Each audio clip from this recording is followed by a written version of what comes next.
So I'm out here with nothing but the big, semi-empty road and a stream of consciousness on which to ramble.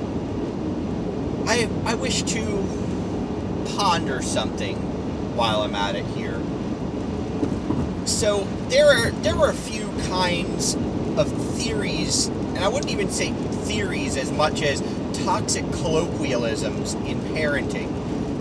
One of them that seems to be very common, and I unfortunately know myself and other people who have become the victims of this. It's strange to say victims, but that really is the case. The problem is there are certain parents now who think that their child is a perfect little angel and can never do any wrong. If there is ever any conflict, any question about how this child is behaving, it's always the fault of whoever questioned it or whoever saw a problem with it. Now, the reason I say, a victim of it is, in one case, I know somebody whose teaching career was literally destroyed by one student in one of her classes, where the parents basically lashed out about the child's behavior problems being brought up in a very professional and correct manner, and they decided to attack the teacher in this case instead of possibly questioning, maybe my child needs some assistance for this behavior problem. No, there's no behavior problem. This teacher is bad and needs to be removed from the system, and thus a career is just flushed in one school semester by one fucked up case with a student. And I mean, I've also had encounters with this. One of my previous jobs, as opposed to when I worked in broadcasting and dealt with a lot of adults acting like children, running around and breaking things, I dealt with actual children running around and breaking things in a children's museum. And in a lot of cases, the children, there's you have to have a certain expectation for a child's behavior. They're not, you can't expect them to behave perfectly.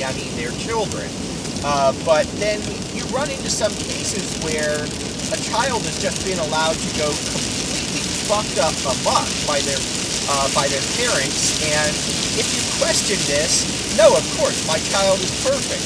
No, it's your fault for insisting that my child not go climb up the wall, literally, and start throwing things at other museum guests. Or, I do also have some suspension of this too. Like, there was one time where I got bludgeoned over the head with something by a special needs kid, but here, I knew this was a special needs kid, and I wasn't exactly going to snap back at them. The unfortunate situation there was they came with a field trip group, and the chaperone was not paying attention.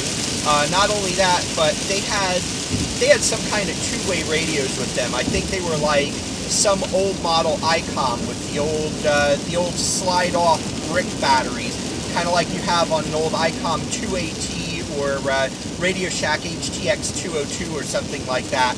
And by this I mean these were 1990s radios, and they were heavy. And next thing I know, the kid grabbed the radio and decided the way to greet me was to whack me over the head firmly with the radio. And I saw stars and heard a hum after that. And I'm not talking an AC 60 cycle hum. But, this was, I would only, in this case, I could really only fault the chaperone for inattention. And, in this case also, the group was actually asked not to come back after the incident because the chaperones that they chose were more interested in Candy Crush and Farmville than their special needs group of children, and they had a couple of instances where we had to deal with them simply not watching their kids and their kids getting lost. But I digress. This was what brought this thought on tonight was a child being allowed to run amok in a retail store where both parents are shopping with her. I would say she's maybe about somewhere between 7 and 9, and she decided, walking around, she was kind of following me around a little bit, and I didn't really think too much of it until she just gathered about a quarter of my hair into her hand, wrapped it around her hand, and just started yanking as hard as she could. And at this point, I shouted, "Hey!" And the parents, they did look over, and they just turned away and fucking ignored it. They went back to talking about what color they were going to paint the garage door. And I'm like, "Hey, is this your kid?" And they finally looked over and actually kind of made eye contact with her.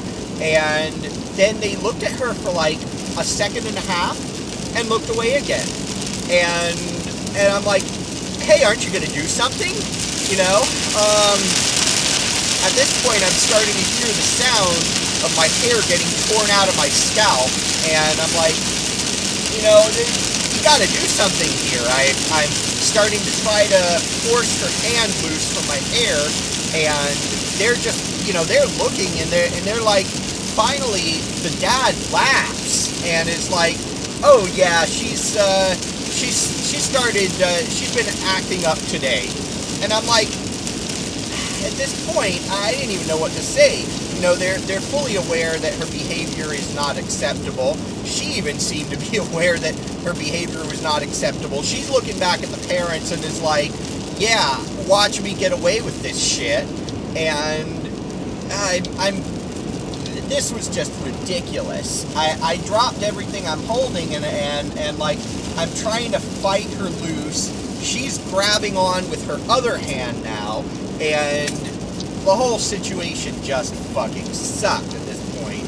I'm like having to push her away from me, hold her away at arm's length for a moment while I turn and walk away, and like with my other hand I got my hair up out of her reach, or at least what's left of it. I don't even know how much she tore out. And I go over to the parents and I'm like, "Why did you let her do that?" And they're just, they just could not see anything wrong with this. They're like, "Yeah, sure, she's acting up today, but," and I'm like, "Okay, you know what? If you're going to just let her get away with this, I'm sorry, you can't take her out in public if you're going to allow this." At this point, they do get a little offended. And I realize, if she had been a special needs kid, this would have been really offensive. But at this point, I kind of suspect she wasn't. And for another thing, I had no fucks left to give based on the reaction of these parents. And I having told them that they shouldn't take her out in public like this, I'm like, well, what makes you think that you can let her do this? And they're like, "Well, she's our kid. You can't tell us what to do." At that point, I got so fucking furious, I simply walked right out of the store. It's like, fuck that. I'm not going to deal with this shit anymore.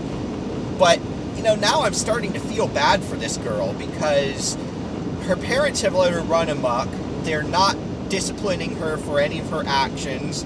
For all I know, they're probably even helicopter parents, which is kind of a toxic little trend that's shown up more recently, where the parents are constantly, they're constantly watching over, I wouldn't exactly say watching over their kid constantly, as much as watching over everything that happens around their kid. And of course, their kid can do no wrong. They're gonna step in and stick their lousy asses in anything that happens, claim that this kid is perfect, and yet, the moment she gets away from them, shit's gonna happen. I mean, she's not gonna be. I think the first thing that's gonna happen is if she goes away to college, she's gonna just totally wreck her life. And I have seen this with, I've seen reports of this happening with other children. First time they get away from these helicopter parents, and the kid's in an environment where the kid is no longer a minor, and the parents really have no control over what goes on, shit gets fucked up. And, you know, for all I know, she's going to be the next Justin Bieber. And by that, I mean going around and crashing a car while drunk and expecting to have no consequences from it. You know, maybe if she's rich, she'll try to pull an affluenza defense someday. And it's honestly just fucking sad. What has our society come to where you actually have a measurably large quantity of parents who do this shit to their kids and basically victimize everyone who has to interact with them and their children by taking out everything that happens with the child's misbehavior on everyone around them, whereas they don't think there's any problem. This is just fucked up. And I don't know, like, it's sad too, because what can you even do to help a child who's fallen into this? Obviously, the parents aren't going to let some random stranger say, hey, you can't do this shit. This is one reason I am so glad that I am not still back in Miami, because that shit was so common with the rich Brazilian parents in Miami. Every fucking one of them, I swear. And I don't usually stereotype, but this was like a core cultural value of their parenting. It also, I mean, you also never wanted to cross some of the parents from down in the Caribbean, but at least, you know, they would discipline their kids and instill a sense of values. This was just ridiculous, and I'm glad I don't have to deal with many children like that, but this is just an occupational hazard of going to a random store up in Redding, apparently. You have some boomer parents who are just fucking up life for their kids and everyone around them. And it's honestly sad and terrifying all at once. Well, tune in for another video at some point on this channel where I will just be ranting about electronics or car washes once again. Tricolor foaming wax for the win!